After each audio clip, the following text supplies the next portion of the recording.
আল্লাহ বলেন ইয়া আইয়ুহাল্লাযীনা আমানু হে বিশ্বাসীরা ঈমানদারেরা মুসলমান মায়ের ঘরের সন্তানেরা তোমরা শোনো হাল আদুল্লুকুম আলা তিজারা আমি কি তোমাদেরকে একটা ব্যবসার কথা বলবো না তুনজিকুম মিন আযাবিন আলীম যা তোমাদেরকে ভয়ানক শাস্তি থেকে রক্ষা করবে। কে বলছেন? আল্লাহ বলছেন যা তোমাদেরকে ভয়ানক শাস্তি থেকে রক্ষা করবে। রক্ষা করার ব্যবসা তিনি আমাদেরকে শিক্ষা দিতে চান। ও মুসলমান আল্লাহর বান্দা বলুন তো আল্লাহর সাথে সেই ব্যবসাটা করতে রাজি আছেন কিনা? আল্লাহ কবুল করুন। আরো জোরে বলেন আমিন। এবার আসেন ব্যবসার আইটেম কি?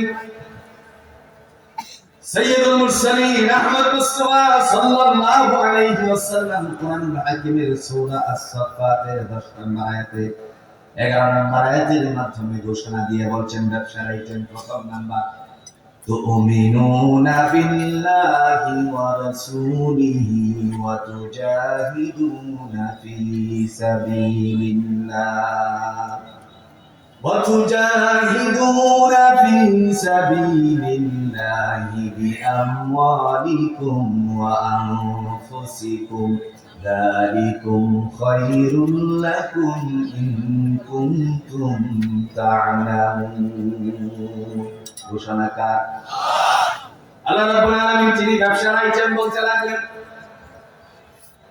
ব্যবসা করতে গেলে অনেক প্রকারের আইটেম লাগে। প্রথম নাম্বার হলো আপনাকে দোকান একটা ভাড়া নেওয়া লাগবে কি লাগবে না? দোকান ভাড়া নিতে গিয়ে একটা সিকিউরিটি দেওয়া লাগে কি লাগে না? আমার কথা বুঝতেছেন কি? দুই নাম্বারে অবশ্যই আপনাকে এটাকে সাজাতে হবে, তার মানে ডেকোরেশন করতে হবে। তিন নাম্বার মালগুলো তার সাথে অবশ্যই জড়ানো করতে হবে।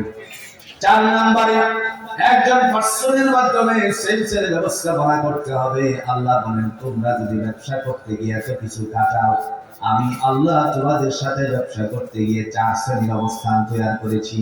তার মধ্যে 3টার সাথে 2টাকে বিশেষ করে 3-এর 1-এর সাথে 2টাকে সম্পৃক্ত করে দিয়েছেন।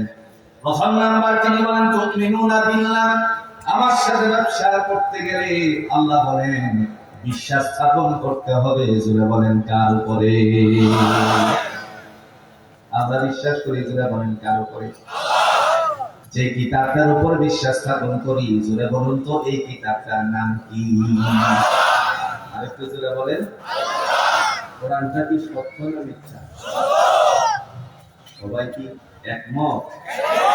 জোরে বলেন একমত। যদি সত্য হয়ে থাকে এর কোন দলিল আপনাদের কাছে আছে? কথা বলেন আছে? সূরাতুল ইমরানের 2 নম্বর আয়াতে আল্লাহ দলিল পেশ করে বলেন নাযালা আলাইকাল কিতাবা বিল হাক্কি মুসাদ্দিকান লিমা বাইনা ইয়াদাইহি ওয়া আনজালাত তাওরাতা ওয়াল ইনজিল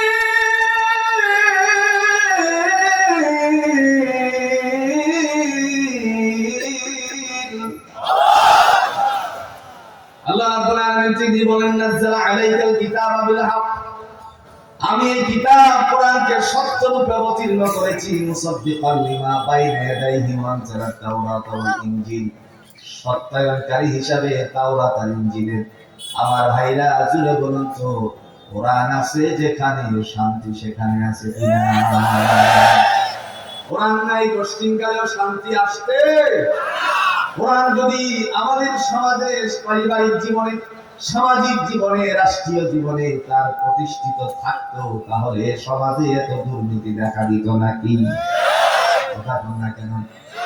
আবু জাহেল ডাক দিয়ে সেদিন বলেছিল লোকেদেরকে বলেছিল আমার ভাতিজা তোমাদের সামনে কি বলেছে আর রাসূলকে ডেকে বললেন তুমি কোন কথা বলছো? তিনি বলেন চাচা আমি এক আল্লাহর কথা বলছি।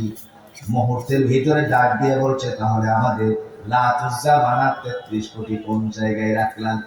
আল্লাহ নবী ঘোষণা সেদিন দিয়ে বলেছিলেন চাচা আমি লাত চিনি না, উজ্জা চিনি না, মানাত চিনি না, আমি যারে চিনি তিনি হলেন রব্বি আল্লাহ, আমাদেরও আল্লাহ, আপনারও আল্লাহ, গোটা পৃথিবীবাসীর জুড়ে বলুন তো রব কে?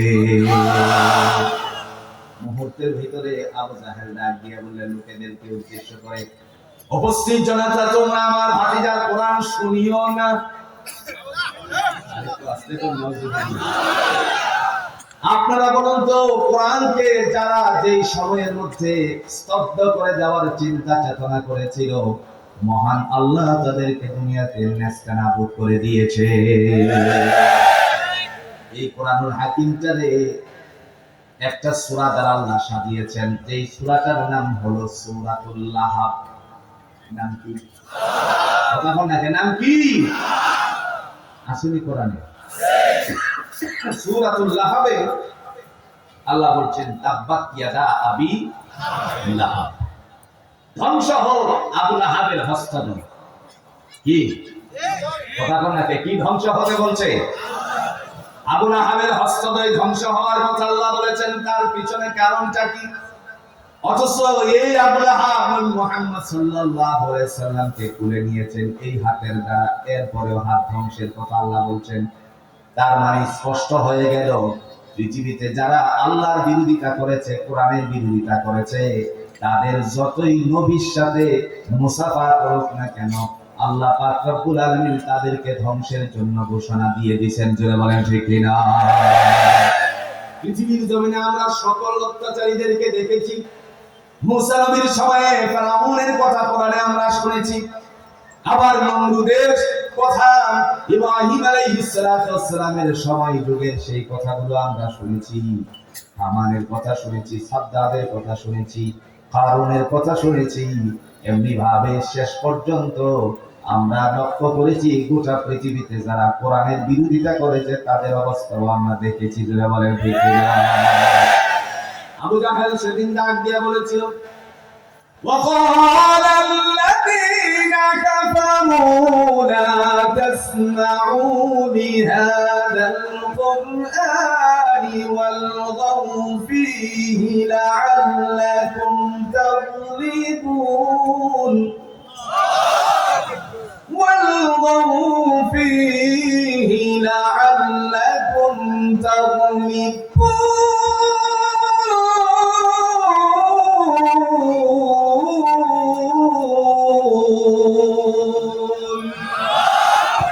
নারায়ে তাকবীর, নারায়ে তাকবীর। দিন ইসলাম, দিন ইসলাম জিন্দাবাদ, জিন্দাবাদ। আল কোরআনের আলো ঘরে ঘরে জালো। আমার ভাই আবু জাহেল বলছিল, হে অবাধ্যচারী দলেরা, লা তাসমাউ লিহাদাল কুরআন, আমার ভাতিজার কোরআন তোমরা শ্রবণ করবে না। শুধু তাই নয়, ওয়াল গাউ ফীহি লাআল্লাকুম তাগলিবুন, যদি সেখানে কেউ আমার ভাতিজা যদি সেখানে গিয়ে কোরআন তেলাওয়াত করে, তখন তোমরা এই জায়গাটার মধ্যে হট্টগোল সৃষ্টি করবে। পৃথিবীবাসীর মধ্যে কোরআন আছে, এবার আপনারা সাক্ষী দিয়ে বলুন তো কোরআনের বিরুদ্ধাচরণকারীও আছে কিনা?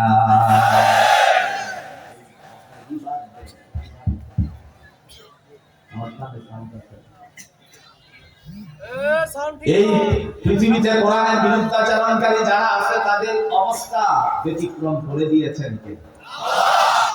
আজ যেন মনে পড়ে গেল কোরআনের একজন মানুষের কথা, যিনি আপনাদের এই কাশিমপুর কারাগারের মধ্যে জীবনকালে দুঃখে দুঃখে কাটিয়েছিলেন। আল্লাহর বান্দা সেই কাশিমপুর কারাগারে থেকে